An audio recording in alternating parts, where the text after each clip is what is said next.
We're gonna make homemade chicken broth today in an Instant Pot. You can also do this on the stovetop, but I love it. It's just put it all in here and I can forget about it. So I have a 5-pound organic chicken here, whole chicken.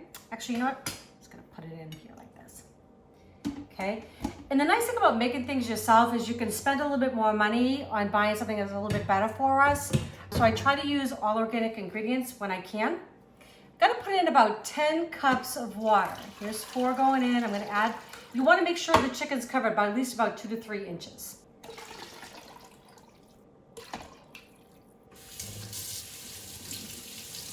Okay, so we got the chicken in there. I've got 3 carrots that I just kind of chopped up. You do not need to peel these. We're going to strain all this stuff afterward. It's kind of going to give up all its vegetable goodness, and then we won't use this for something else. So 3 of those. I've got 2 stalks of celery that I already cut up.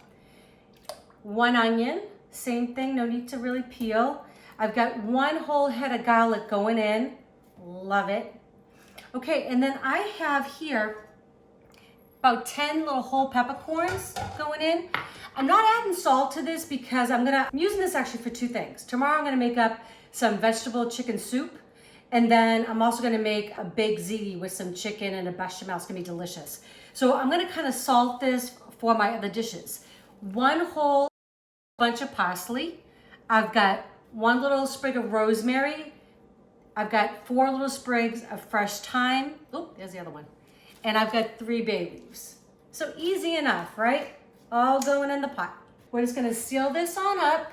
It's gonna go for about 1 hour, and then I'm gonna let it natural release for about 20 minutes. It could go an hour. It's not a big deal. So but at least let it natural release for about 20 minutes or so.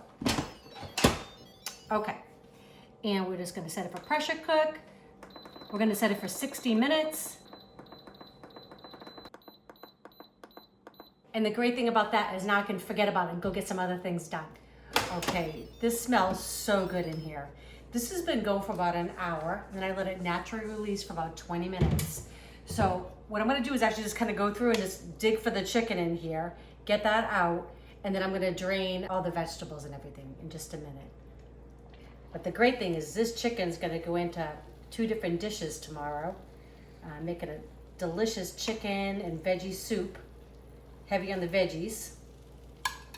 And then I'm making a big baked pasta dish with a white sauce.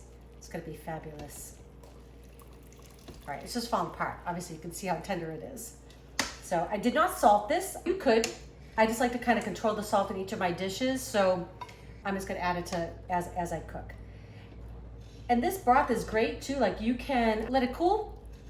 I'd put it in your fridge overnight after you strain it. And then there'll be some fat that'll be on the top, and I just skim that off. It's no big deal. And then you could put it into glass jars and stick it in your freezer, and it'll be good for up to 3 months. But we're gonna use this tomorrow. So, all right, I think I got most of the chicken. If not, it'll be in my strainer anyways. Okay, so when I get something I can grip this with, this is a little hot. I'm just gonna kind of get the edges here. Oh, and it's heavy. All right, so I'm just gonna strain this. Nice and easy. Oh, and I see a whole bunch of chicken that I've already missed. That's okay though. Okay. There we go.